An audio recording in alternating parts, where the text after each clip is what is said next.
آپ اپنے آپ کو مسلمان کہہ رہے ہو اور دوسری طرف آپ انہی ظالموں کا ساتھ دے رہے ہو جو خود مسلمانوں کو گھسپیٹیا کہتا ہے، جو خود مسلمانوں کے گھر توڑ رہا ہے، جو خود مسلمانوں کو اس دیش سے باہر پھینکنے کی بات کر رہا ہے، جو خود مسلمانوں کو انہی کی زمین میں کاٹ کر پھینکنے کی بات کر رہا ہے، جو خود مسلمانوں کو مسجد میں گھس کر مارنے کی بات کر رہا ہے. آپ ان کے ساتھی ہو، آپ ان کے ساتھ آپ نے اپنا جو الائنس بنا رکھا ہے اور آپ خود کو مسلمان کہہ رہے ہو صرف اس لیے کیونکہ آپ کو مسلمانوں کے ووٹس چاہیے تاکہ آپ اپنی جھوٹی ستا کی لالچ میں جیت جاؤ، جھوٹی کرسی کے پیچھے بھاگ رہے ہو.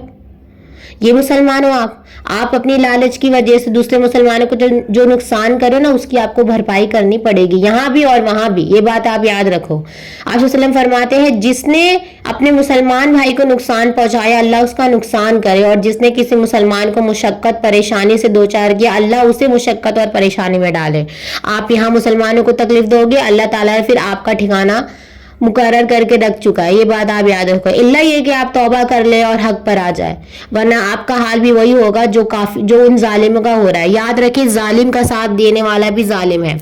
اور یہ جو لوگ 500 روپے میں اپنا ایمان گروی رکھ دے رہے، 500 روپے میں اپنا ایمان بیچ دے رہے اور ان ظالموں کی ریلیوں میں جا کر شامل ہو جا رہے صرف اس لیے کیونکہ ان کو 500 روپے مل جائیں گے، تو آپ کیا کر رہے ہو جانتے ہو؟ آپ اپنے ساتھ ساتھ اپنے ایمان کے ساتھ ساتھ اپنے بچوں کا مستقبل، اپنے بچوں کا فیوچر سب کچھ بیچ رہے ان ظالموں کے ہاتھوں میں. اور پھر بعد میں آپ اللہ کو دوش نہیں دے سکتے کہ یا اللہ تو نے ہمارے ساتھ کیا کیا، کیونکہ یہ جو مصیبت ہے جو آپ نا خود لالچ میں آ کے اپنے آپ پر لے رہے ہو.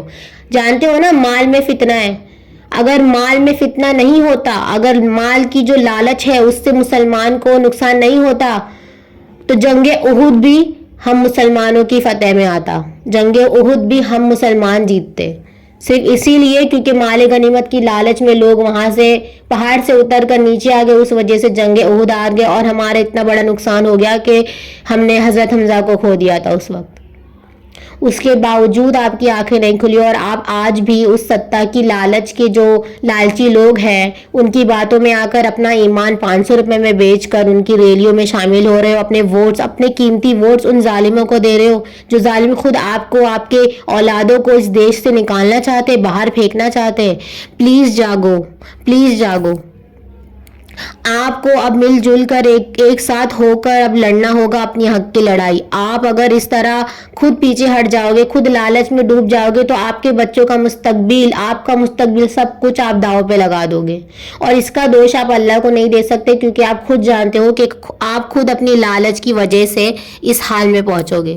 اسی لیے جاگو اور اس لالچ کو چھوڑو. صرف ایک 500 کے نوٹ کی وجہ سے آپ اپنی پوری زندگی داؤ پہ لگا رہے ہو، اپنے 4-5 سال، یہ ساری چیزیں آپ اتنے وقت تک، مطلب آپ کیا چاہو گے؟ کیا ایک 500 کی نوٹ سے آپ اتنے سالوں تک جی پاؤ گے؟ نہیں جی پاؤ گے نا. آپ کو اور روزی کی ضرورت ہے. آپ ان 500 روپے کی لالچ میں آ کر اپنا ایمان بیچ دو گے اور دوسری طرف آپ پھر خود کو مسلمان کہو گے. کس منہ سے کہو گے؟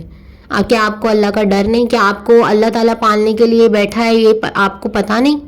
آپ جانتے ہو نا آپ کے رزق کا، آپ کے مال کا، آپ کا سب کا مالک صرف اللہ سبحانہ و تعالیٰ ہے. پلیز جاگو.